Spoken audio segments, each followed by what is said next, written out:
అచ్చని కొండల మధ్య ఉన్న ఒక చిన్న గ్రామంలో ముగ్గురు తోబుట్టువులు చేయి చేయి కలిపి పెరిగారు. బాధ్యతాయుతమైన అన్నయ్య శివ, ఉల్లాసభరితమైన సంవత్సరాలు గడిచాయి, కాని ప్రేమ ఎన్నడూ తగ్గలేదు.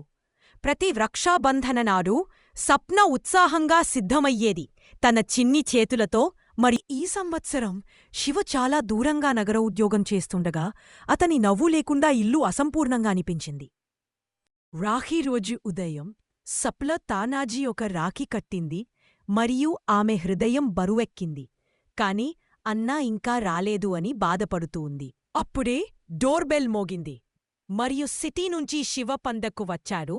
తన చెల్లికి చాలా గిఫ్ట్ తీసుకొచ్చాడు. ఆమె రాఖీ కట్టింది, చేతులు వణుకుతున్నాయి, గుండె వేగంగా కొట్టుకుంటోంది. శివ మోకరిల్లి, నా చెల్లి నన్ను అత్యంత శక్తివంతమైన ప్రేమబంధాన్ని కట్టే రోజును నేను ఎలా మిస్సవుతాను అని అడిగాడు.